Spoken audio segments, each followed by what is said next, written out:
मुच्यते। पूर्णस्य पूर्णमादाय पूर्णमेवावशिष्यते। ॐ शान्ति शान्ति शान्तिः। नारायणसमारम्भां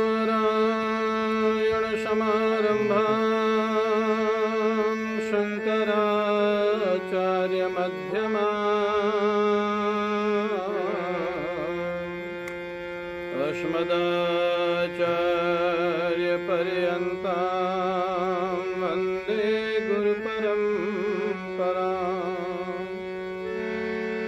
शङ्करं शङ्कराचार्यं केशवं बादरायणम्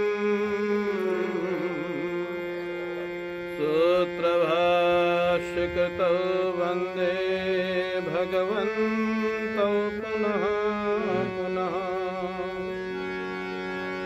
ईश्वरो गुरुरात्मेति मूर्तिभेदविभागिने व्योमवद्व्याप्तदेहाय दक्षिणामूर्तये नमः।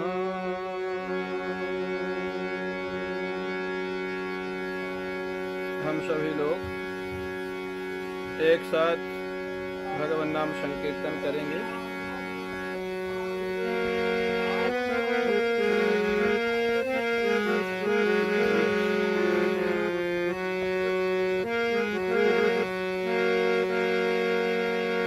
मधुर मधुर नाम सीताराम सीताराम। मधुर मधुर नाम सीताराम सीताराम।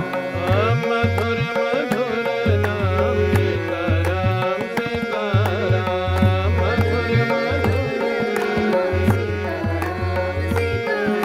सीताराम सीताराम। मधुर मधुर नाम राधे श्याम राधे श्याम। मधुर मधुर नाम राधे श्याम मधुर मधुर नाम राधे श्याम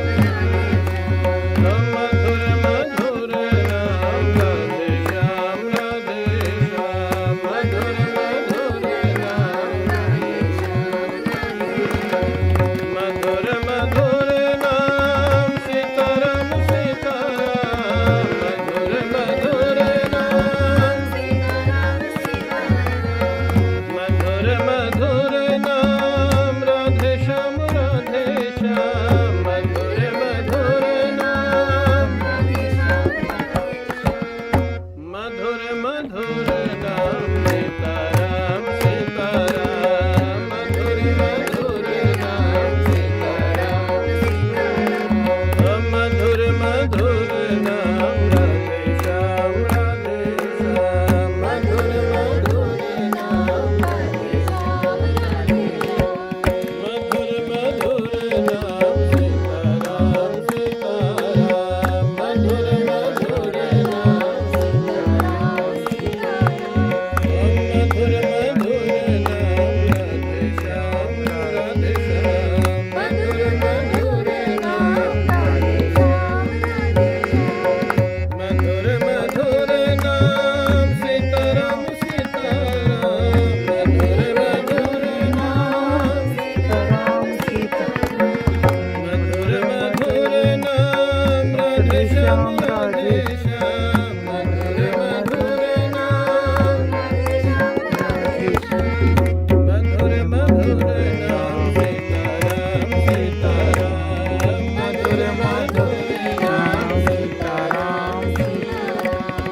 मधुर मधुर नाम सीताराम सीताराम। मधुर मधुर नाम सीताराम सीताराम। मधुर मधुर नाम राधे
सीताराम सीताराम सीताराम जय सीताराम सीताराम सीताराम सीताराम सीताराम सीताराम सीताराम जय सीताराम सीताराम सीताराम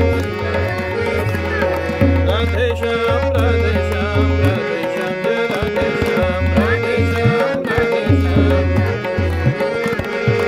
राधे श्याम राधे श्याम राधे श्याम जय राधे श्याम राधे श्याम राधे श्याम सीताराम सीताराम सीताराम जय सीताराम सीताराम सीताराम राधे श्याम राधे श्याम राधे श्याम जय राधे श्याम राधे श्याम राधे श्याम सीताराम सीताराम सीताराम जय सीताराम सीताराम सीताराम राधे श्याम राधे श्याम राधे श्याम जय राधे श्याम राधे श्याम राधे श्याम सीताराम सीताराम सीताराम जय सीताराम सीताराम सीताराम राधे श्याम राधे श्याम राधे श्याम जय राधे श्याम राधे श्याम राधे श्याम सीताराम सीताराम सीताराम जय सीताराम सीताराम सीताराम सीताराम जय सीताराम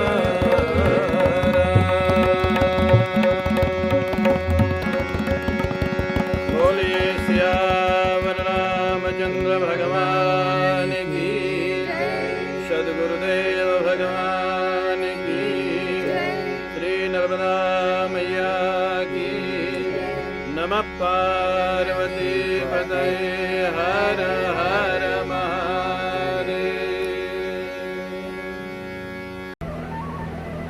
परम पूज्य प्रातः स्मरणीय पूज्य श्री प्रेमपुरी जी महाराज के श्री चरणारविंदों में साष्टांग प्रणाम। परम पूज्य प्रातः स्मरणीय हमारे सद्गुरुदेव पूज्य स्वामी श्री अखंडानंद जी महाराज के श्री चरणारविंदों में साष्टांग प्रणाम। प्रिय गिरीश भाई, प्रिय प्रकाश भाई, श्री प्रेमपुरी आश्रम के सभी ट्रस्टीगण, सत्संग प्रेमी सज्जनों, भक्तिमती माताओं, हम लोग विगत अनेक दिवस से पुरुषार्थ चतुष्टय इस सब्जेक्ट पर चर्चा कर रहे हैं। पुरुषार्थ चतुष्टय धर्म अर्थ काम मोक्ष। और जैसे मैं प्रायः कहता हूँ कि ज्ञात अज्ञात जान अनजान में विश्व का प्रत्येक व्यक्ति इन्हीं चारों के लिए प्रयास कर रहा है। कोई चारों में से एक के लिए, कोई दो के लिए, कोई तीन के लिए, और कोई विद्वान संत महापुरुष चारों के लिए प्रयास कर रहा है।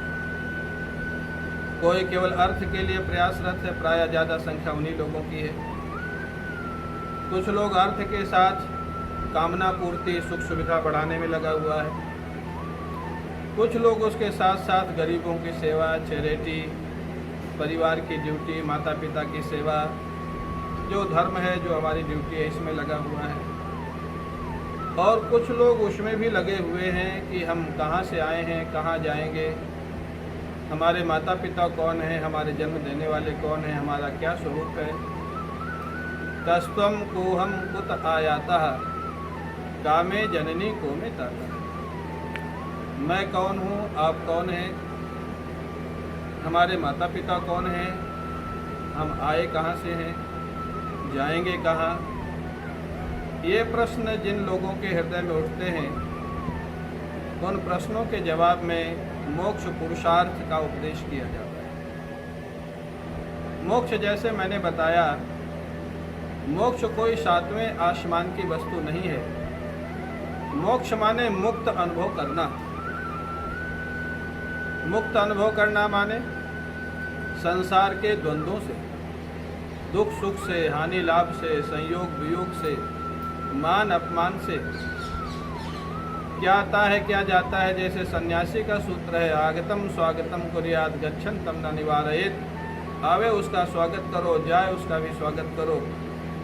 ये बैलेंस लाइफ जो हो जाता है, जीवन का आनंदमय जीवन हो जाता है, उसका नाम है मोक्ष। इस मोक्ष को तो दुनिया का हर व्यक्ति चाहता है, वो मोक्ष नाम से नहीं चाहता है।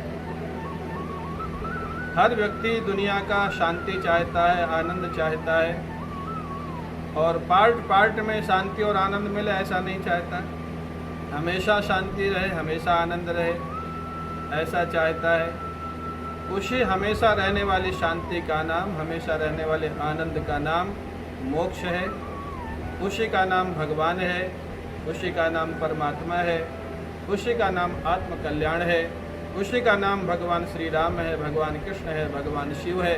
आप कुछ भी नाम रख ले, प्रयास तो सब लोग इसके लिए कर ही रहे हैं, नाम अलग अलग है। तो हम लोग चर्चा कर रहे थे, देवर्षि नारद ने प्राचीन बरही से पूछा था, राजन तुम जो भी कर रहे हो इससे तुम्हारी शांति बढ़ रही है या शांति कम हो रही है? कितना सुंदर प्रश्न है। ये विश्व के हर व्यक्ति के लिए है, ये किसी भी क्षेत्र के व्यक्ति के लिए है, वो राजनेता हो, वो उद्योगपति हो, समाज सेवी हो, वो महात्मा हो, वो दुरात्मा हो, हर व्यक्ति के लिए प्रश्न है कि वो जो भी कर रहा है उससे उसकी शांति बढ़ रही है या अशांति बढ़ रही है। अगर शांति बढ़ रही है तो उसका रास्ता ठीक है, और अशांति बढ़ रही है तो रास्ता विचारणीय है कि हमसे कहाँ गलती हो रही है, कहाँ सुधार की आवश्यकता है। क्योंकि ठीक रास्ते पर जाने से गंतव्य नज़दीक आता जाता है। बद्रीनाथ के रास्ते पर चलो तो जोशी मठ से ठंडक प्रारंभ हो जाती है। अगर हमारा रास्ता ठीक है तो हमारे जीवन में धीरे धीरे आनंद बढ़ना चाहिए, शांति बढ़ना चाहिए, यही उसका प्रमाण पत्र है। प्राचीन बरहियों को बड़ा आश्चर्य हुआ, और आज भी किसी व्यक्ति से पूछा जाए, मैं समझता हूँ जितने लोग हैं उनमें से अगर पूछा जाए कि भाई तुम्हारे जीवन का लक्ष्य क्या है और तो जो भी कर रहे हो उससे तुम्हारी शांति बढ़ रही है, क्या बढ़ रहा है, कभी सोचते हो? 80% लोग इस प्रश्न पर विचार नहीं करते। प्राचीन बरही ने भी वही कहा, मेरा तो कभी ध्यान ही इस प्रश्न पर नहीं गया, बस लगे हुए हैं। जैसे सब लगे हुए हैं ऐसे हम भी लगे हुए हैं। इसी का नाम तो भेड़िया दसान है भाई, बुरा मत मानना। बच्चे हुए, पढ़ाई कर लिया, विवाह कर लिया, फिर बच्चे हो गए, फिर उनकी शादी कर ली, फिर उनके बच्चे हो गए, उनके लालन पालन में लग गए, बुढ़ापा आ गया, व्यापार कर लिया, समाज सेवा कर ली, चैरिटी कर ली, नहीं की, जो भी हुआ, वृद्ध हो गए, उसके बाद गोविंदाय नमो नमः हो गया। तो भेड़िया धसान है भाई, सभी कर रहे हैं, हम भी कर रहे हैं। अरे तुम सोचो, मनुष्य हो, बुद्धि है। प्राचीन बरही को बताते हुए देवर्षि नारद कहते हैं, प्राचीन बरही पुरंजन माने जीवात्मा, माने हम और आप। उसका विवाह प्रमदा नाम के देवी से हो गया। प्रमदा माने बुद्धि। बड़े प्रेम से रहने लग गए। दोनों का जब विवाह हो गया, एक दूसरे को बहुत पसंद थे, बहुत अच्छे लगते थे, और इतना ज़्यादा दोनों में प्रेम हो गया प्रमदा और पुरंजन में कि एक हंसता था तो दूसरा हंसता था, एक रोता था तो दूसरा रोता था, एक खाता था तो दूसरा खाता था। वो क्यों हंसा, क्यों रोया पूछते भी नहीं थे, इतना तादाद। माने एक इसका नाम ठीक है, प्रेम है, लेकिन ये प्रेम भगवान से हो तो मुक्ति दे देगा, ये प्रेम संसार से हो तो बंधन दे देगा। और ये प्रेम विवाह के बाद हमारे गुरुदेव कहते थे कि 5 साल तक कम से कम रहता है। उसके बाद वो थोड़ा डाउन होना शुरू हो जाता है, और उसमें कई कारण होते हैं, अपनी अपनी इच्छाएँ हैं, अपने अपने व्यू हैं। कई कपल को मैंने इसी में झगड़ते हुए देखा है, कोई इसी अच्छा लगता है, कोई इसी अच्छा नहीं लगता। अब एक खूब ठंडा करके सोता है कि रजाई ओढ़ के सोता है, क्या करे उसको? अब कोई उपाय भी नहीं, अब शादी तो कर लिया, रहना तो पड़ेगा। तो वो कई तरह के टेंशन क्रिएट होते हैं। कई लोगों के पति लोग स्मोक करते हैं, पत्नी को नहीं पसंद है, लेकिन अब क्या करें, झगड़ा होता है। तो बहुत सारे टेंशन। हमारे गुरुजी कहते थे कि 5 से 10 साल तक प्रेम चलता है, बाकी उसके बाद एडजस्टमेंट ही चलता है, बुरा मत मानना। और हमने अपने घरों में देखा है लोगों की दशा, इसलिए हम तो भाई भाग खड़े हुए पहले ही। आप लोग बहादुर हो, जो डटे हुए हो डटे रहो, कोई बात नहीं। ये जो दशा है उसमें सार बहुत कम है, क्यों दिलीप आनंद? बहुत कम। तोरे नचाए नाचत हो। कहते सार बहुत कम है, परिश्रम ज़्यादा है, मेहनत ज़्यादा है, तनाव ज़्यादा है, वही हो रहा है। ये पुरंजन माने एक मनुष्य, हमारी आपकी कथा है, ये बड़ी सुंदर कथा है। पुरंजन और प्रमदा में बहुत प्रेम हो गया, बहुत प्रेम हो गया। 5-10 साल तो कैसे निकल गए पता ही नहीं चला। एक दिन पुरंजन प्रमदा से बिना पूछे शिकार खेलने चला गया। बिना पूछे या बिना बताए, कुछ भी मान लीजिए। शिकार खेलने माने विषय देश में चला गया। पुरंजन माने जीवात्मा, बुद्धि के बिना परमिशन के विषय देश में चला गया और शिकार खेलता रहा। खूब आनंद आया। विषयों में तात्कालिक आनंद तो मिलता है, राजभोग खाओ, 10-20 खा जाओ, उस समय खूब आनंद मिलेगा। बाद में जब पेट में गैस बनेगी तब फिर इसका दूसरा परिणाम मिलेगा। रायता 2 कटोरा पी जाओ, फिर जब जुकाम होगा तब बाद में पता लगेगा, पी जाओ रायता। तो विषयों में तात्कालिक आनंद तो मिलता है, रिजल्ट उनका कष्ट है। भगवत गीता में भगवान ने कहा है, विषयेंद्रिय संयोगात, विषय इंद्रिय के संयोग से जो सुख की अनुभूति होती है वो प्रारंभ में अच्छी और परिणाम में विष के जैसे होती है। सात्विक जो सुख है भगवान के ध्यान में, भजन में, पूजा में, जो प्रारंभ में वो विष जैसे लगता है, पूजा में मन नहीं लगता, नींद आ जाती है, लेकिन जब मन लगने लग जाता है तो बाद में अमृत के जैसे लगता है। यही दोनों का फर्क है। सुखाभास विषयों में है, सुख नहीं है, सुखाभास है। सुख होता तो मिल गया होता। जितने बड़े बड़े उद्योगपति हैं, बड़े बड़े ऑफिसर हैं, राष्ट्रपति है, प्राइम मिनिस्टर है, वो भी बेचारे, हमारे पूज्य रोटीराम बाबा कहते थे, वो तो शहरों में जाते नहीं थे। एक बार शायद जेके ग्रुप के कोई चेयरपर्सन आए थे बाबा से मिलने के लिए। बाबा जानते थे कि जेके ग्रुप के चेयरमैन हैं। बाबा ने पूछा, सुखी तो हो? एक ही वाक्य प्रश्न पूछा, चरणों में प्रणाम करके कहा, सुख का भिखारी हूँ, खोज रहा हूँ। क्या नहीं था उनके पास? गाड़ी, बंगला, नौकर, चाकर, क्या नहीं था, लेकिन सुख नहीं था। क्यों? सुख जहाँ नहीं है वहाँ खोजोगे तो मिलेगा कैसे? जहाँ जो वस्तु है, अरे नर्मदा स्नान करना है तो ग्वारी घाट आना पड़ेगा, तभी नर्मदा जी मिलेंगी। वो कटनी जाने से नहीं मिलेंगी। आप कटनी में 1 साल घूमते रहो तो नर्मदा जी नहीं मिले, गलती तुम्हारी, गलत जगह खोज रहे थे। जहाँ आनंद है, जहाँ सुख है, परमात्मा सुख स्वरूप है। परमात्मा के नज़दीक सत्व गुण है। सत्व गुण जितना जीवन में बढ़ता जाएगा, अच्छी पढ़ाई से, अच्छा देखने से, अच्छे लोगों के संग करने से मन आपका शांत होता जाएगा। तत्काल फल मिलता है, तत्काल। तो महाराज जो विषय देश में चला गया, शिकार खेलने चला गया पुरंजन, प्रमदा से बिना पूछे। अब वो कोई डिवाइन प्रेम तो था नहीं दोनों में, प्रेम तो था संसारी, बहुत प्रेम था, ठीक है, लेकिन संसारी प्रेम था। अब जब वो शिकार खेल करके लौट के आया पुरंजन, स्नान किया, वस्त्र बदले और तैयार हुआ, बिल्कुल तैयार होकर के अब खोजने लग गया प्रमदा कहाँ है। बहुत सेविकाएं थी, हाँ, सैकड़ों सेविकाएं। महारानी थी प्रमदा, तो राजरानी थी। पुरंजन ने पूछा, पटरानी कहाँ है, प्रमदा कहाँ है? तो सेवकाओं ने कहा, महाराज वो तो कोप भवन में है। कोप भवन शायद आप लोग जानते होंगे, रामायण सीरियल चला उसमें देखा होगा, कैकेयी कोप भवन में गई थी। एक बार मेरे से शायद बम्बई या दिल्ली के किसी व्यक्ति ने पूछा, महाराज सतयुग त्रेता में कोप भवन होते थे, द्वापर में होते थे, कलयुग में तो कहीं कोप भवन दिखाई नहीं देता, आजकल लोग क्यों नहीं बनाते कोप भवन? मैंने कहा उस पर विचार करो सूक्ष्मता से।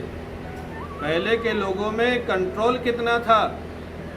अगर उनको क्रोध आता था तो एक कमरा फिक्स था, एक हाल फिक्स था। क्रोध करना है तो वहाँ जाके करो, चिल्लाना है तो वहाँ जाके चिल्लाओ, सारे घर में चिल्लाना अलाउड नहीं है। मैंने कहा आजकल तो सारा घर ही कोप भवन बना हुआ, तो अलग से बनाने की ज़रूरत क्या है? जहाँ जिसको गुस्सा आया फूट पड़ा, निकल पड़ा, कोई कंट्रोल तो है नहीं, क्या बोलना, कब बोलना, कैसे बोलना। तो प्रमदा थी कोप भवन में, जहाँ कोप भवन का नाम सुना, हाँ, पुरंजन के तो हाथ पांव फूल गए। बस यही फर्क है, ध्यान रखिएगा। संसारी प्रेम में और भगवतीय प्रेम में, हाँ, संसारी प्रेमी जो होगा वो अपने सुख को प्रायोरिटी देता है, और जो डिवाइन लव जहाँ पर होता है वहाँ व्यक्ति अपने आराध्य के सुख को प्रायोरिटी देता है। यही फर्क है, तत्सुख सुखित्व और स्वसुख सुखित्व। आजकल लोग प्रेम प्रेम चिल्लाते हैं, प्रेम का जो अर्थ किया गया शास्त्रों में वो नहीं जानते हैं। अपने आराध्य के सुख के लिए जीवन न्यौछावर कर देना, इसका नाम प्रेम होता है।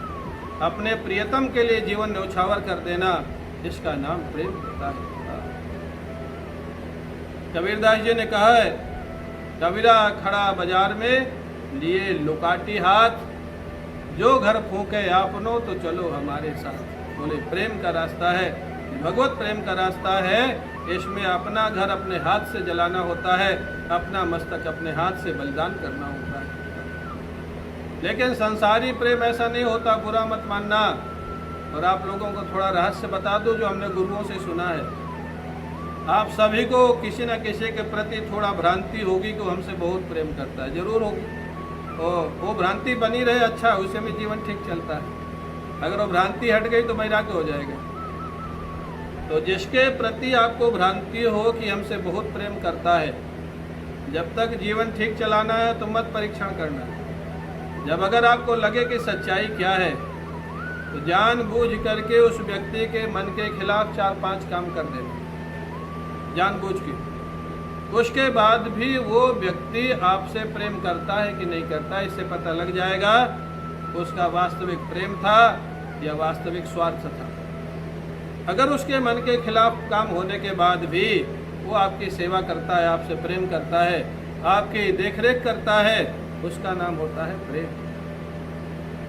और अपने मन के खिलाफ होने के बाद भी झगड़ा हो जाए, मेरे को कभी कभी आजकल शहर के बच्चों को देख के बहुत आश्चर्य होता है। वो कहते हैं जिसके बिना हम जी नहीं सकते, अगर उसके मन के खिलाफ कुछ हो गया, आई हेट यू। 2 दिन पहले तक तुम उसे प्रेम कर रहे थे, तुम्हारे मन के खिलाफ हो गया तो आई हेट यू। तुम जिससे प्रेम करते हो उसे नफरत कैसे कर सकते हो? आश्चर्य हो। प्रेम नहीं है, बुरा मत मानना, वो प्रेम नहीं है, स्वार्थ है, उसका नाम कामना है। तो पुरंजन के यहाँ भी वही था, ये तो सदियों से यही चला आ रहा है। प्रेम तो गोपियों ने किया था, प्रेम मीरा ने किया था, प्रेम सूर ने किया था, प्रेम तुलसी ने किया था।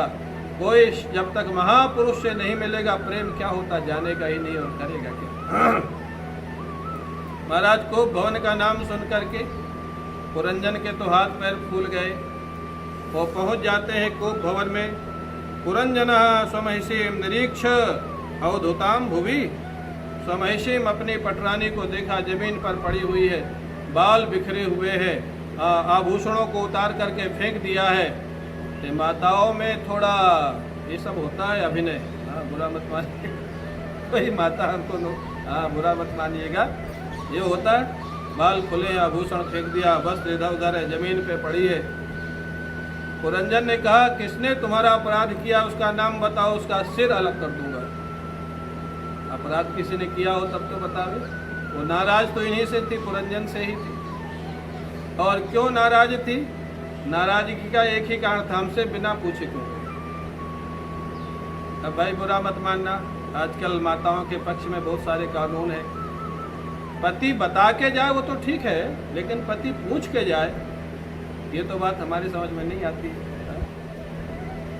वो बोलती है हमको पूछा क्यों नहीं शिकार में जाते समय, हमसे बिना पूछे चले गए। अब वो पुरंजनी प्रमदा का ही नगर था, एक तरह से वो घर जमाई थे। पुरंजन घर जमाई थे तो और भी सुननी पड़ती थी, वो वहाँ की पटरानी थी, बहुत सारे सेवक सेविकाएं थी। अब महाराज उसने कहा ठीक है गलती हो गई। बोले नहीं ऐसे गलती नहीं, इसके लिए माफी मांगना पड़ेगा। आपको आश्चर्य होगा, पस्पर्श पाद युगलम, भागवत में लिखा है पुरंजन ने अपने दोनों हाथों से अपनी पत्नी के चरण स्पर्श किए, माफ करो। तब उसने माफ कर दिया, प्रसन्न हो गई, दोनों फिर प्रेम से रहने लग गए। दुनिया का प्रेम ऐसा ही है, मन के खिलाफ हो गया तो झगड़ा हो गया, मन के अनुकूल हो गया तो प्रेम हो गया।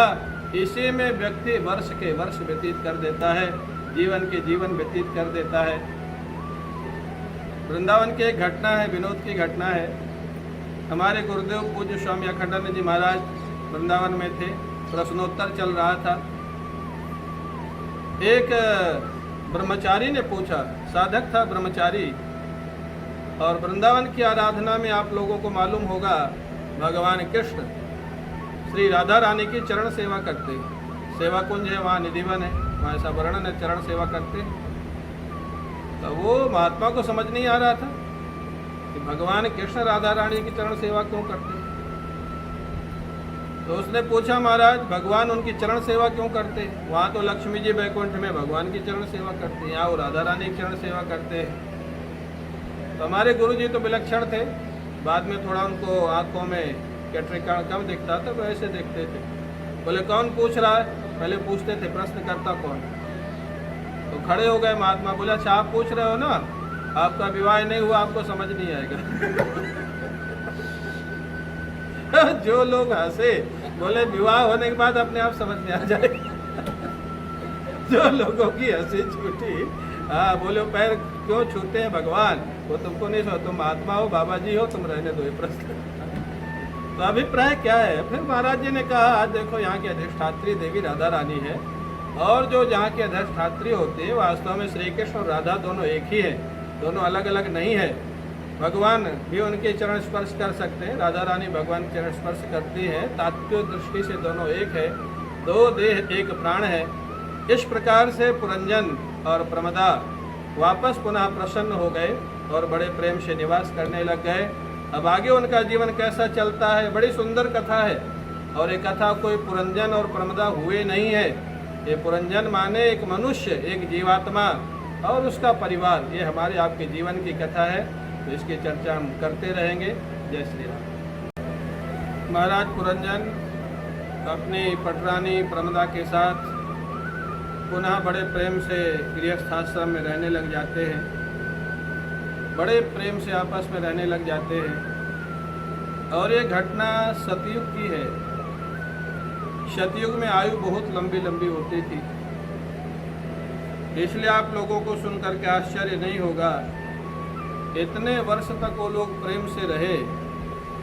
महाराज पुरंजन को 1100 पुत्रों की प्राप्ति होती है और 110 कन्याएं, 1100 बेटे और 110 कन्याएं। तो ठीक है, आप ऐसे मान सकते हैं, ये कथा ये एक तरह से दृष्टांत है। पुरंजन यहाँ जीवात्मा को कहा गया है। तो 1100 बेटों का अर्थ है 1100 संकल्प जीवन, और 110 कन्याओं का अर्थ है उतनी वृत्तियां, संकल्प के साथ इच्छाएं। तो ये कथानक है। और पहले लोगों के पुत्र होते भी थे, संतान। अभी 1-2 जनरेशन पहले भी 6-7 भाई बहन होते थे, 8 भाई बहन होते थे। अब आजकल ठीक है, लोगों को ऐसा लगता है कि एक ही होना चाहिए, 2 ही होना चाहिए। पहले तो नारा लगा था हम 2 हमारे 2, फिर कुछ दिन में लगा हम 2 हमारे 1, अब आजकल लगने लग गया हम 2 हमारे 1 भी नहीं। पता नहीं लोगों की क्या सोच है।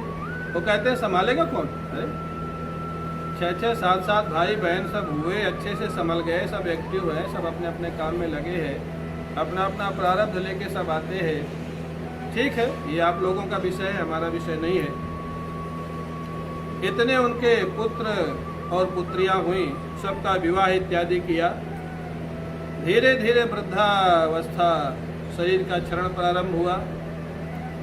एक चंडवेग नाम का राजा था, जिसके 360 सैनिक और 360 उनके जो महिला सैनिक है वो थी। ये चंडवेग क्या है? चंडवेग माने संवत्सर, वर्ष जिसको हम लोग बोलते हैं। 360 सैनिक कौन है? 360 दिन। और 360 महिला सैनिक कौन है? 360 रात्रियां।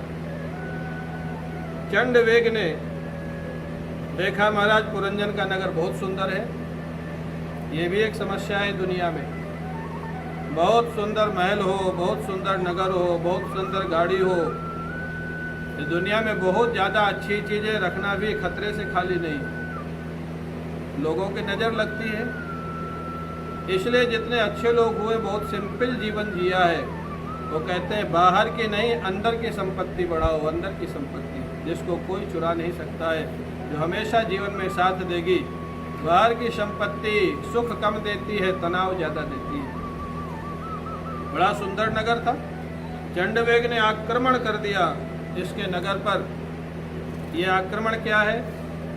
हमारे आपके एक एक वर्ष जो आयु के व्यतीत होते जा रहे हैं, यही है चंड वेग का आक्रमण।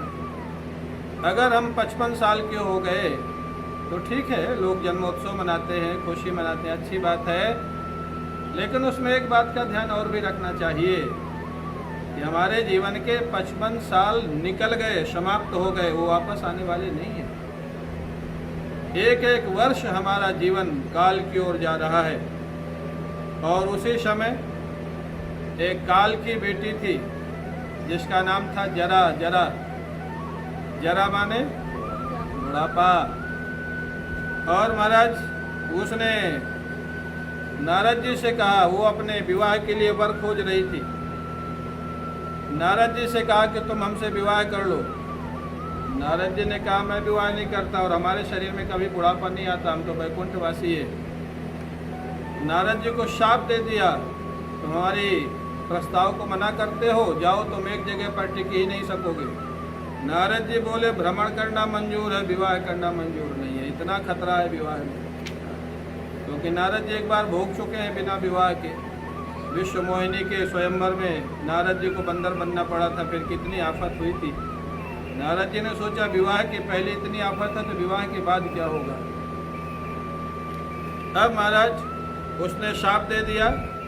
और इधर एक यवन राज है, यवन राज। यवन राज अर्थ है मौत, और एक है प्रज्वार, उसका भाई। प्रज्वार का अर्थ है रोग। यवन राज के पास पहुंच गई जरा, माने मौत के पास, काल देवता के पास। उसने कहा तुम हमसे शादी कर लो, हमसे कोई शादी नहीं कर रहा है। और ये कथानक बड़े अच्छा है, माने बुढ़ापे से कोई शादी नहीं कर रहा है तो बुढ़ापे से कौन शादी करना चाहेगा भाई। अर्थात बुढ़ापा कौन चाहेगा, बिना चाहे आ जाता है वो अलग बात है, लेकिन चाहता कौन है। और आने के बाद भी लोग काफ़ी जोश में लगे रहते हैं कि बुढ़ापा दिखे नहीं। हाँ, बाल सफ़ेद हो जाएंगे तो डाई करवा लेंगे, दांत निकल जाएंगे तो दूसरे दांत लगा लेंगे और क्या क्या सब लगाते रहते हैं जिससे शरीर दिखे नहीं कि हम वृद्ध हो गए हैं, बूढ़े हो गए हैं। माने बुढ़ापा को कोई स्वीकार नहीं करता है। यहाँ तक कि आश्चर्य हुआ कि मृत्यु देवता ने भी कहा मैं तुमसे विवाह नहीं कर सकता। क्यों? इसका अर्थ ये है कि मृत्यु उतनी खतरनाक नहीं है जितना खतरनाक बुढ़ापा है। एक बार व्यक्ति मृत्यु हो गई, चलो शरीर चला गया, अगले जीवन में चला जाएगा। लेकिन अगर बुढ़ापा 10 साल चल गया तो जीते जी मौत हो जाती है। हाथ नहीं चलेंगे, पैर नहीं चलेंगे, दूसरों का सहारा चाहिए, दूसरों का सपोर्ट चाहिए कोई करेगा कोई नहीं करेगा। मृत्यु देवता ने भी कहा मैं तुमसे शादी तो नहीं करूँगा, लेकिन मैं तुमको अपनी बहन बना सकता हूँ। बोले ठीक है बहन बना लीजिए। तो तीनों भाई बहन बन गए। कौन कौन? मृत्यु देवता, रोग और बुढ़ापा। अर्थ क्या निकला समझने की बात है। तीन में से अगर एक कोई आ गया तो दो बिना बुलाए आएंगे। ये तीनों भाई बहन है। अगर जीवन में कोई ऐसा रोग आ गया जिसका कोई इलाज नहीं है तो बुढ़ापा जल्दी आएगा, और बुढ़ापा जल्दी आएगा तो मौत भी जल्दी आएगी। और अगर बुढ़ापा जल्दी आ गया, शरीर कमज़ोर हो गया तो रोग जल्दी आ जाएगा। माने तीनों से सावधान रहना है, रोग से भी, बुढ़ापे से भी, और मौत तो ठीक है समय पे होगी मौत उतनी खतरनाक नहीं है। अब इसके बाद चंडवेग ने आक्रमण कर दिया था पुरंजन के नगर पर। ये लोग उसके सहयोगी हैं। जरा है, महाराज यवन राज है, प्रज्वार है, ये महाराज धीरे धीरे उनको घेरते जा रहे हैं सारे नगर को। अर्थात धीरे धीरे हमारे जीवन में बुढ़ापा और रोग का प्रारंभ होता जाता है, पता नहीं लगता है। आज का दिन चला गया पता नहीं लगा, कल भी चला जाएगा पता नहीं लगेगा। ऐसे ऐसे कितने दिन निकल गए, कितने साल निकल गए। हम लोगों को लगता है हमको ऐसे ही रहना है क्या, और यही मान के व्यक्ति सब गड़बड़ करता है। अगर उसको दृढ़ निश्चय हो जाए कि हमको एक दिन यहाँ से जाना है और हाँ केवल हमारा कर्म हमारे साथ जाएगा, तो व्यक्ति अन्याय और अधर्म नहीं करेगा। 50 साल अगर हो गए तो सोच लो 20-25 साल और है, 30 साल, उससे ज़्यादा कलयुग में आयु नहीं होती। अगर होगी भी तो बड़ी दुखदायी होगी 80 के बाद की जो आयु है। इसलिए बहुत शीघ्रता करना चाहिए, समय कम है, काम ज़्यादा है। और जिन लोगों को मैं तो हमेशा कहता हूँ, पूज्य रोटीराम बाबा कहते थे, हाँ, घर में बाबा कहने वाला जब आ जाए, माने बेटे को बेटा हो जाए या बेटी को बेटा हो जाए, समझ लेना बाबा बनने का समय आ गया है। हाँ, बाबा बनना माने साधना बढ़ाना, भजन करना। मैं एक बार ऐसे बोल रहा था, पूज्य बाबा कल्याणदास जी महाराज साथ में थे। मैंने कहा जब घर में बाबा कहने वाला आ जाए तो बाबा बन जाना चाहिए।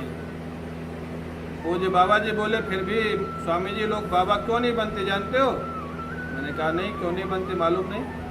बोले दिन भर बेटे का बेटा बोलता है बाबा बाबा बाबा, शाम को बेटी आ जाती है कभी मिलने जुलने, बेटी का बेटा बोलता है नाना नाना नाना। कोई बनने की जरूरत नहीं है, यहीं रहो, यहीं डटे रहो, यहीं अच्छे हो।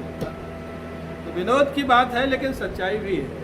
कभी भाव आता चलो साहब छोड़ देंगे, कभी भाव आता अरे ठीक है, ये तो सब चलता ही रहता है तो अपने ही ना। हा? यही है, एक तरफ बाबा बाबा, एक तरफ नाना नाना, और इसी में समय निकलता जाता है। महाराज जब आक्रमण हो गया उसके नगर पर जो 5 फण का नाग था, जो आप लोगों को बताया गया था, जो पुरंजनी और पुरंजन की हमेशा सेवा में रहता था, उसने भयंकर युद्ध किया इनके साथ। 5 फण का नाग क्या है? 5 प्राण, प्राण वायु। हाँ, प्राणायाम करना, आसन करना, इससे हमारा प्राण स्ट्रांग रहता है, प्राण शक्ति बलिष्ठ रहती है। ये बहुत इसने भयंकर युद्ध किया अपने नगर की रक्षा के लिए, लेकिन वो भी धीरे धीरे कमजोर होने लग गया। आप देखते हैं बुढ़ापे में कभी कभी श्वास लेने में तकलीफ होती है और तब व्यक्ति को ऑक्सीजन देना पड़ता है। ऑक्सीजन से भी काम नहीं चलता तो वेंटिलेटर देना पड़ता है। इसी प्रकार से 5 प्राण रूपी 5 फण का नाग जब कमजोर हो गया, सपोर्ट की जरूरत पड़ने लग गई। हाँ, प्रमदा और पुरंजन दोनों अत्यंत भयभीत हो जाते हैं, अब क्या होगा। और वही होता है, व्यक्ति हॉस्पिटलाइज हो जाता है। इस समय तो एक महामारी फैली हुई है कोरोना, उसके कारण ये सब देना पड़ रहा है, ऑक्सीजन, वेंटिलेटर। लेकिन मैं ये कहूँगा, ये बीमारी के कारण वेंटिलेटर दिया जा रहा है, वो बहुत अच्छा देना चाहिए। लेकिन वृद्धावस्था के बाद जब वेंटिलेटर में लोगों को डालते हैं, 80 की एज हो गई है, 90 की एज हो गई है, 95 की एज हो गई है, उसमें मेरा ऐसा मानना है, बाकी आप लोगों का निर्णय है, अगर व्यक्ति शांति से जाना चाहता है तो उसको वेंटिलेटर पर नहीं डालना चाहिए। क्योंकि एक बार वेंटिलेटर पर जाने के बाद फिर आप अपनी मर्जी से वेंटिलेटर नहीं निकाल सकते हैं। जो भी निकालेगा उसके ऊपर केस हो सकता है, न डॉक्टर निकाल सकता है, न घर वाले निकाल सकते हैं। और दिल्ली में ऐसे 2 लोगों को मैं जानता हूँ जिनकी एज 75 क्रॉस कर गई है। उन्होंने अपने बिल में लिख दिया है कि अब हमारे जीवन में अगर कोई ऐसी तकलीफ आवे कि वेंटिलेटर लगाना पड़े तो हमको वेंटिलेटर नहीं लगाया जाए। बिल में उन्होंने लिख दिया, क्योंकि वेंटिलेटर में व्यक्ति 6-6 महीना पड़ा रहता है, ना वो कुछ बोल सकता है, ना कह सकता है, ना कुछ अभिव्यक्त कर सकता है। जबरदस्ती उसको जीवित रखते हैं, साथ वाले भी परेशान, वो स्वयं भी परेशान। इसलिए मेरा तो ऐसा मानना है कि उसमें नहीं डालना ज़्यादा अच्छा है। तो महाराज पंच प्राण जब कमज़ोर हो गए, उसने आक्रमण कर दिया महाराज यवनराज ने, चंडवेग ने, और पुरंजन का शरीर पूरा हो गया, प्राणांत हो गया। वो इस शरीर से जीवात्मा निकल के चला गया। अब जो प्रमदा थी वो रोती रोती महाराज पुरंजन के शरीर का संस्कार किया और स्वयं भी अपने शरीर का परित्याग कर दिया। बड़ा प्रेम था दोनों में आपस में। लेकिन यहाँ पर एक घटना और हो गई। पुरंजन और प्रमदा का इतना प्रेम था, प्रमदा की आगे यहाँ कथा तो नहीं लिखी गई है, लेकिन पुरंजन की लिखी है। पुरंजन जब अंतिम श्वासें ले रहा था तो उसको अपनी पत्नी की ही याद आ रही थी। बोल नहीं पा रहा था, लेकिन अंतिम श्वास में भी पत्नी की याद आई और परिणाम हुआ अगले जन्म में उसको महिला का शरीर मिला, पुरंजनी हो गई। पुरंजन पुरंजनी हो गई। जिसका स्मरण करते करते अंतिम श्वास होगी, व्यक्ति का जन्म वहीं हो जाता है। जैसे राजर्षि भरत ने अपने प्राणों का परित्याग किया था मृग के बच्चे को याद करते करते, तो उसको अंतिम अगले जन्म में मृग का बच्चा बनना पड़ा। इसलिए मैं तो कहता हूँ जानवरों की सेवा खूब करो, भोजन दो, लेकिन जानवरों को परिवार से ज़्यादा प्रेम मत करो। परिवार परिवार है, जानवर जानवर है, बुरा मत मानना। जो लोग कुत्ता, बिल्ली, चिड़िया, इन लोगों को बहुत प्रेम करते हैं, बहुत प्रेम करते हैं, केयरफुल रहना। अगर अंतिम श्वास में वो लोग आ गए याद, तो अगले जन्म में जो कुत्ते को याद करेगा वो कुत्ता बनेगा, जो बिल्ली को याद करेगा बिल्ली बनेगा, जो चिड़िया को याद करेगा जो चिड़िया बनेगा, और जो मकड़ी को याद करेगा, यहाँ एक बैठा है, जो मकड़ी को उठा उठा कैसे ले जाता है जैसे कोई मनुष्य की सेवा कर रहा है। मनुष्यों को तंग करता है, मकड़ी को बड़ी सेवा करता है, कोई मार दे तो उसे चिढ़ जाता है, आदमियों को दिन भर परेशान करता है। तो जो मकड़ी का ध्यान करेगा वो अगले जन्म में मकड़ी बनेगा। तो इसलिए जिसकी याद करोगे वही बनना पड़ेगा। इसलिए ठीक है, सेवा सबकी करो, ये धर्म है, मनुष्य का धर्म है। पशु पक्षियों की सेवा करना भूत यज्ञ के अंतर्गत आता है। गाय को रोटी देना, कुत्ते को भोजन देना, बिल्ली को भोजन देना, चिड़ियों को भोजन देना, ये मनुष्य की ड्यूटी है, देना चाहिए। और एक सीमा तक उनका देखभाल भी करना चाहिए। लेकिन मेरे को बड़ा आश्चर्य होता, मैं बम्बई में रुका था और यही प्रेमपुरी आश्रम में प्रवचन के लिए सुबह 7:30 से 8:30 होता है नॉर्मल टाइम वहाँ का। 7:15 में लिफ्ट से उतर रहा था, एक बड़े घर की महिला और वो छोटा सा कुत्ता जो सफ़ेद सफ़ेद बड़े बड़े बाल होते हैं, उसको गोद में लिए हुए और लिफ्ट से उतर रही है। मैं देख रहा था वो नज़ारा, मैं भी उसी लिफ्ट में था। नीचे उतर रहा था, देखा मर्सिडीज गाड़ी खड़ी है, उसमें जाके बैठ गई। ड्राइवर है और एक नौकर है, और वो कुत्ते को घुमाने के लिए हैंगिंग गाड़ी ले गई। नौकर साथ में, गाड़ी साथ में, ड्राइवर साथ में, और घर की मैडम स्वयं उस कुत्ते को लेकर के घुमा रही है, नौकर साथ में चल रहा है। मेरे को लगा शायद अपने बच्चे को भी कभी ऐसे घुमाती है, लेती है कि नहीं लेती। एक बात, और दूसरी बात मैं कहना चाहूँगा कि उसके पति जरूर कोई बड़े ऑफिसर होंगे या बड़े बिजनेसमैन होंगे। उन्होंने इतनी मेहनत करके जो सुख सुविधा प्राप्त की, एसी कमरा, मर्सिडीज गाड़ी, नौकर चाकर, ड्राइवर, वो सारी सुविधा तो कुत्ता बिना फैक्ट्री चलाए प्राप्त कर लिया। तो ज़्यादा भाग्यशाली कौन हुआ? अभिप्राय क्या है? हम लोगों को लिमिट से बाहर नहीं जाना चाहिए, हमको शास्त्र का अध्ययन करना चाहिए, ध्यान रखना चाहिए।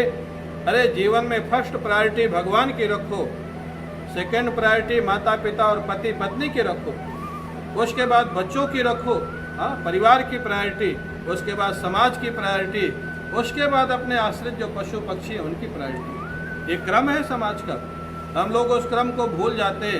माता पिता को, बूढ़ी माँ बैठी है, पिताजी बैठे, उनके भोजन का ध्यान नहीं है, कुत्ते बिल्ली को लेकर के घूम रहे हैं। ये कौन सी मनुष्यता है? ये कौन सा धर्म है? वही हुआ यहाँ पर। पत्नी की याद करते करते शरीर गया तो अगले जन्म में महिला का शरीर मिला, पुरंजनी हो गई, और पुरंजनी होने के बाद उसका विवाह हो गया। महाराज यहाँ के जो विदर्भ के राजा थे मलयध्वज, मलयध्वज से उनका विवाह हो गया। जो पिछले जन्म पुरंजन था, पुरंजनी हो गई, उनका विवाह हो गया। बड़े प्रेम से रहे, जीवन तो अच्छा था, धार्मिक जीवन था। 7 पुत्रों की प्राप्ति हुई महाराज मलयध्वज को पुरंजनी के माध्यम से। वो बड़े बड़े सुयोग्य पुत्र निकले, उनको अंत में राज्य शासन दे दिया महाराज मलयध्वज ने, और पुरंजनी उनके साथ है। बड़ी सेवा करते थे महाराज, जंगल को चले गए भगवान का भजन करने के लिए। महाराज मलयध्वज बड़े धार्मिक थे, भगवान के भक्त थे।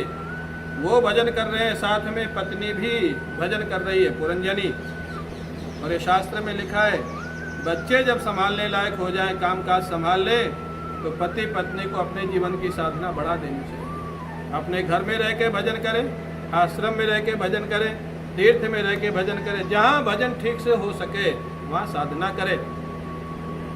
और पति पत्नी का मन मिलता है तो साथ में रह के साधना करना चाहिए, और मन नहीं मिलता है तो अलग अलग रह के साधना करो, साधना करना चाहिए। 25-30 साल में पता तो लग ही जाता है कि मन मिलता है कि नहीं मिलता है, किसके किसकी क्या रुचि है, ये कोई छिपा तो रहता नहीं है। इसलिए अगर वैसी परिस्थिति है तो मिलकर के साधना करो, एक दूसरे का सपोर्ट रहेगा। अगर दोनों का मन मिलता है तो बहुत प्लस पॉइंट है। कोई एक अस्वस्थ होगा, दूसरा सेवा करेगा, एक को कुछ ज़रूरत है, दूसरा उसका सपोर्ट करेगा। बहुत सारे काम अगर 1 से 2 होते हैं तो ताकत बढ़ जाती है, काम अच्छे होते हैं, सहयोग मिलता है। तो दोनों को मिल के साधना करनी चाहिए। दोनों मिलकर के साधना कर रहे हैं जंगल में, महाराज मल्यध्वज और पुरंजनी बड़े प्रेम से भगवान का भजन हो रहा है, भगवान के भजन में डूबने लग गए। सत्यनिष्ठ थे, धर्मनिष्ठ थे। ऐसा आनंद आया कि 10 वर्ष जीवन के कैसे निकल गए पता नहीं लगा। अच्छा समय पता नहीं लगता है, और जब बुरा समय होता है तो 10 मिनट 20 मिनट निकालना भी कठिन हो जाता है।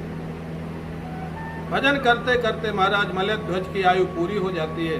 महाराज मल्यध्वज भगवान का स्मरण करते हुए अपने शरीर का परित्याग कर देते हैं।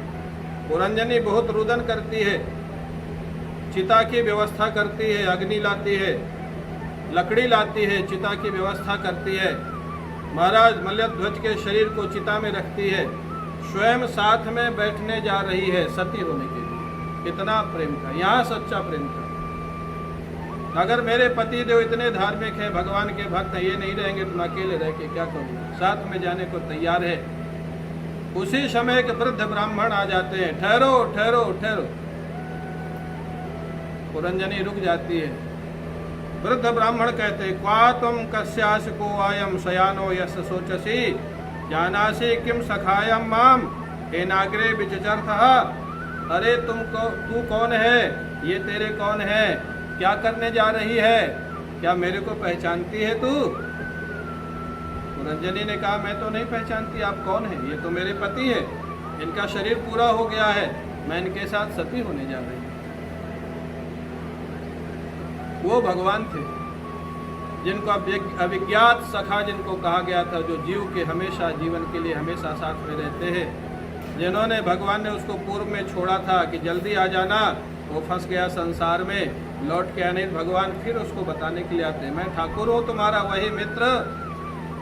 भगवान ने हम सबको भेजा है संसार में कि थोड़े दिन रह के सब देख दाख के मेरे पास आ जाना, लेकिन हम लोग जाते कहाँ हैं? भगवान को ही वापस बार बार बुलाना पड़ता है। कभी दुख भेजते हैं, कभी सुख भेजते हैं, कभी पत्नी ऐसी भेज देते हैं कि वैराग्य हो जाए, कभी पति ऐसा भेज देते हैं कि वैराग्य हो जाए, कभी बेटा बेटी ऐसे भेज देते हैं, कभी बहू ऐसी आ जाती है कि घर छोड़ के भाग जाते हो। ये भगवान ही करवाते हैं। अरे मैंने तुमको भेजा था कुछ दिन के लिए, तुम वहीं डट गए, मेरे पास आओ, भजन करो। अब महाराज भगवान ने कहा, मैं तुम्हारा वही पुराना मित्र अभिज्ञात सखा ईश्वर। अरे तू हिमालय में घूमने गया था, मेरे से पूछ के, तेरा एक जन्म पहले बीत गया, दूसरा जन्म आ गया, तू सती होने जा रहा। अरे उस जन्म में ना तो पुरुष था, ना इस जन्म में स्त्री है। ये स्त्री पुरुष तो शरीर होता है, जीवात्मा ना स्त्री होता है ना पुरुष होता है। वो तो मेरा अंश है, वो तो मेरा अपना है, वो तो मेरा सखा है। अरे तू याद कर, तू मेरा मित्र है, सखा है। ये शरीर तो तेरे को बाद में मिला है, प्रमदा बाद में मिली, मल्यध्वज बाद में मिला। कहाँ तू संसार की माया में फंस गया? अरे तत्व दृष्टि से जो मैं हूँ वही तू है, जो तू है वही मैं हूँ। जीव दृष्टि से तेरा स्वरूप कम है, जीव दृष्टि से तू घड़े का जल है और मैं सागर हूँ। लेकिन जल की दृष्टि से सागर में भी जल ही जल है और घड़े में भी जल ही जल है। जल की दृष्टि से हम दोनों एक हैं, घड़े और सागर की दृष्टि से हम लोग अलग अलग हैं। वास्तव में हम दोनों एक हैं। पुरंजन को स्मरण आ गया, अरे मैं कहाँ दुनिया में फंस गया, संसार के चक्कर में फंस गया, ये तो मेरा बहुत बड़ा दुर्भाग्य था। पुरंजन ने भगवान को प्रणाम किया, मल्यध्वज की चिता को आग लगा दी, उनकी सदगति हो गई। पुरंजनी अपने स्वरूप को प्राप्त कर लेती है, भगवान के चरणों में प्रणाम किया और भगवान के साथ पुरंजन भगवान के साथ उनके धाम को चले जाते हैं। बोलिए भक्तवत्सल भगवान की, भक्तवत्सल भगवान की, सद्गुरुदेव भगवान की। आज का समय पूरा हुआ, आगे इस पुरंजनोपाख्यान का थोड़ा सा भाग बाकी है, जिसकी चर्चा हम लोग कल करेंगे। आज इतना ही। जय श्री राम।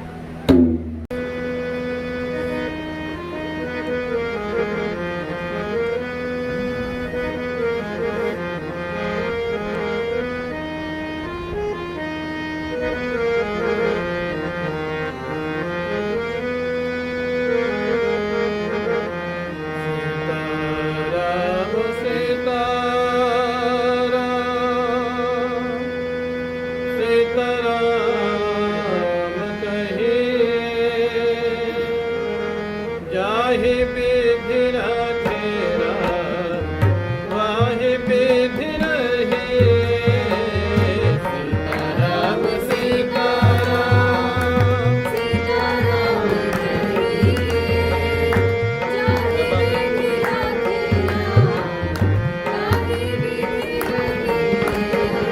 सीताराम सीताराम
सबके जीवन को सुखी करना।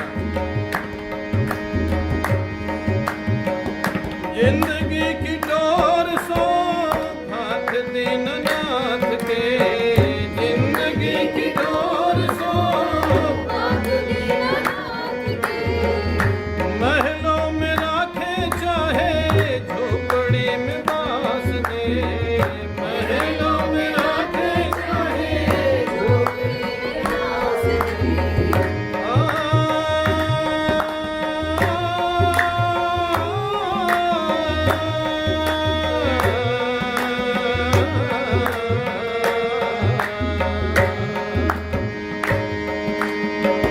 महलों में राखे चाहे झोपड़ी में बास दे, महलों में राखे चाहे झोपड़ी में बास दे।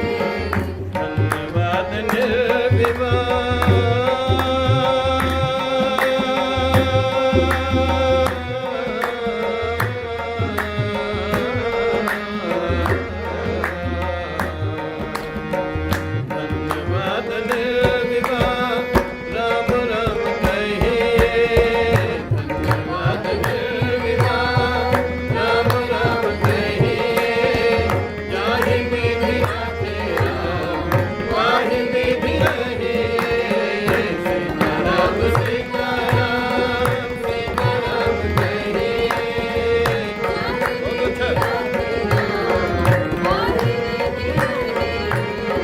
सीताराम सीताराम सीताराम कहिए। जाहि विधि राखे राम, वाहि विधि रहे। सीताराम सीताराम।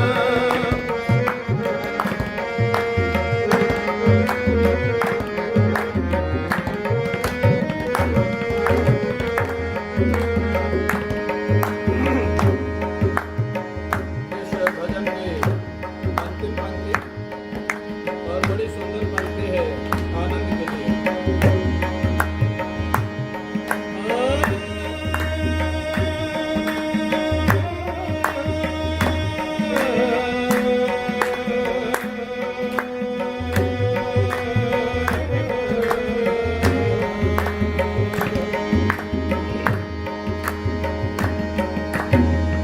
आशा एक राम जी की दूजी आशा छोड़ दे, आशा एक राम जी की दूजी आशा छोड़ दे।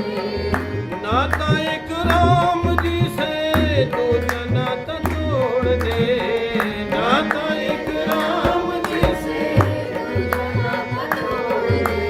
फिर क्या करना? साधु संग राम रंग अंग अंग रंगे, साधु संग राम रंग अंग अंग रंगे। जाहि विधि राखे राम, वाहि विधि रहे। साधु संग राम रंग अंग अंग रंगे। जाहि विधि राखे राम, वाहि विधि रहे। सीताराम सीताराम।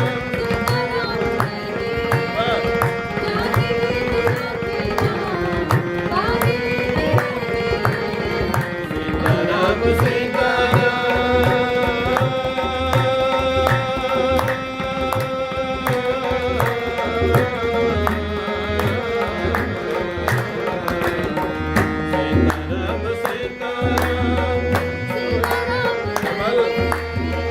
जाहि विधि राखे राम, वाहि विधि रहे। सीताराम सीताराम सीताराम कहिए। जाहि विधि राखे राम, वाहि विधि रहे। सीताराम सीताराम सीताराम सीताराम सीताराम सीताराम।